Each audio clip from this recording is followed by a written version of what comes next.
ধনী বানিয়ে দিবেন। দোয়াটি করবেন কখন? ফজরের নামাজের সময় 2 রাকাত সুন্নতের পরে, ফরজের আগে। মনে রাখবেন, আজানের পরে, একামতের আগে এই সময়টা আমরা অনেকেই মসজিদে গিয়ে চুপচাপ করে বসে থাকি। আপনি এই সময় আল্লাহর কাছে দোয়া করবেন। এই সময় দোয়া করলে আল্লাহ তাআলা সেই দোয়াটা কবুল করে নেন।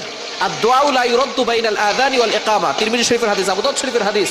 আজান ও ইকামতের মাঝখানে দোয়া করলে সেই দোয়াটা কবুল, ফিরিয়ে দেওয়া হয় না, সেই দোয়া কবুল করা হয়। আপনি যখনই যেই নামাজে মসজিদে যাবেন, আজান দিয়েছে, একামত হতে একটু দেরি হয়, আপনি সুন্নত পড়ে চুপচাপ বসে থাকবেন না, গল্প করবেন না, আপনি আল্লাহর কাছে দোয়া করবেন। আল্লাহ তাআলা আপনার সকল দোয়াগুলো কবুল করবেন। ফজরের সুন্নতের পরে আপনি ফরজের আগে মধ্যবর্তী সময় আপনি সুন্নত ঘরেও পড়তে পারেন। আজান দিয়েছে, আপনি একটু আগে উঠবেন, তাহাজ্জুদ নামাজ পড়বেন, অথবা আপনি তাহাজ্জুদ নামাজ পড়ে সুন্নত, আজান দেওয়ার সাথে সাথে সুন্নতটা ঘরে পড়বেন। ঘরে পড়ে মসজিদ যদি কাছে হয় তাহলে ঘরে বসে আমল করতে পারবেন, অথবা আপনি চলতে ফিরতে আপনি আমলটা করতে পারবেন। দোয়াটি হচ্ছে লা ইলাহা ইল্লাল্লাহুল মালিকুল হাক্কুল মুবিন। এই দোয়াটা যদি আপনি পড়তে পারেন